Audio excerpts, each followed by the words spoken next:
All right, today we're diving into a really cool tool, one that's powerful, but, often flies under the radar. It's designed to cut right through all the market noise and give you a clear, unfiltered look at a trend's real strength. You know the situation, right? It's the classic puzzle every trader has to solve. You see a price moving up, everything looks great, but you've got that nagging question in the back of your head. Is this thing for real, or is it just about to run out of steam? How do you actually measure the true power behind that move? And that right there is the core challenge we're going to tackle today. We're talking about the momentum puzzle, the constant quest to figure out what's real, sustainable momentum versus what's just, well, market noise that can throw you off your game.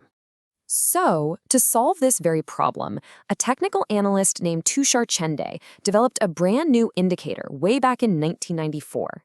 See, he wanted to create a tool that could give a genuinely balanced, unbiased look at what was happening with market momentum.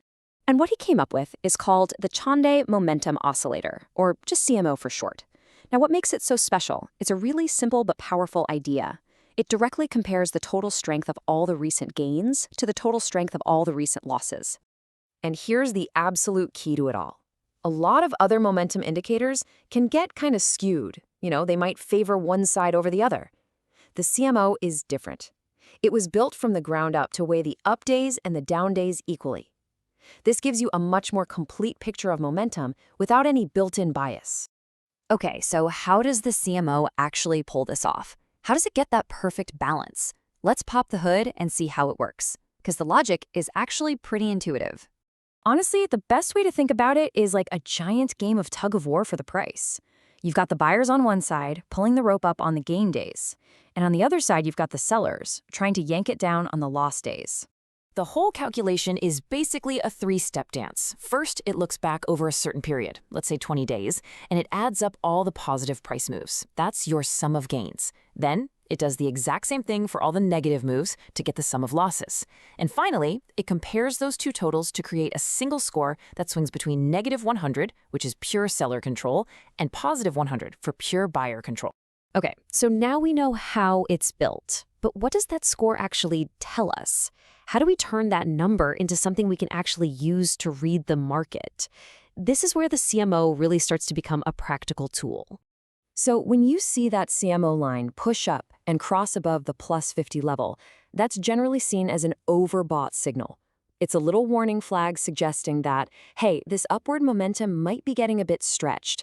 The trend could be running out of gas, which makes a reversal a bit more likely. And on the flip side, when the oscillator drops down below the negative 50 level, that's your oversold signal. It's basically saying the selling pressure might be totally exhausted, and maybe, just maybe, the asset is due for a bounce back. The zero line itself is a really important battleground. Think of it as the 50-yard line in that tug-of-war. If the CMO crosses above zero, it suggests the bulls are starting to take control. If it drops below zero, well, that's a sign the bears are winning the fight. But beyond all these levels, maybe the most powerful signal you can get from the CMO is also the most subtle. It's a concept called divergence, and it's what happens when the indicator starts telling you a different story than what you're seeing on the price chart. And this is a perfect example of what we call bearish divergence. Take a look. You see the price on the chart pushing up to make a new high, right? But look down at the CMO. It's not confirming that strength. Instead, it's making a lower high. That's a huge warning sign that the momentum behind the trend is fading on the inside, even while the price is still ticking up. And of course, the opposite. Bullish divergence can be a fantastic clue that a bottom might be forming. Of course, and this is a big of course, no single indicator is a magic 8-ball. To really use the CMO the right way, you have to be realistic. You've got to understand its strengths, but also its weaknesses. And you can see the trade-offs are pretty clear. On the plus side, you get this amazing, balanced view with really clear signals. But on the downside, it is a lagging indicator. It's reacting to what's already happened. And that means it can sometimes give you false signals, or what traders call whipsaws, where it gets you into a trade just as the price whips right back in the other direction. This happens a lot in really choppy sideways markets. And this is exactly why the golden rule is to never use the CMO all by itself. You always want to look for confirmation from other tools. I mean, a CMO overbought signal is interesting for sure, But an overbought signal that happens at a major resistance level and it's confirmed by falling volume, now that is a much, much more powerful piece of analysis. So, after breaking it all down, what's the final verdict on the Chande Momentum Oscillator? Where does it really fit inside a trader's toolbox?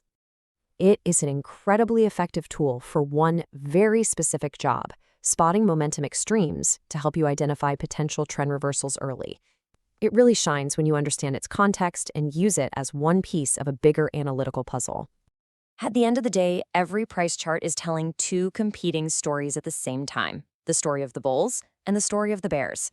The Chande Momentum Oscillator doesn't tell you which one to believe. Instead, it acts like a translator, helping you hear and understand the real strength behind both sides so you can decide which one is telling the truth.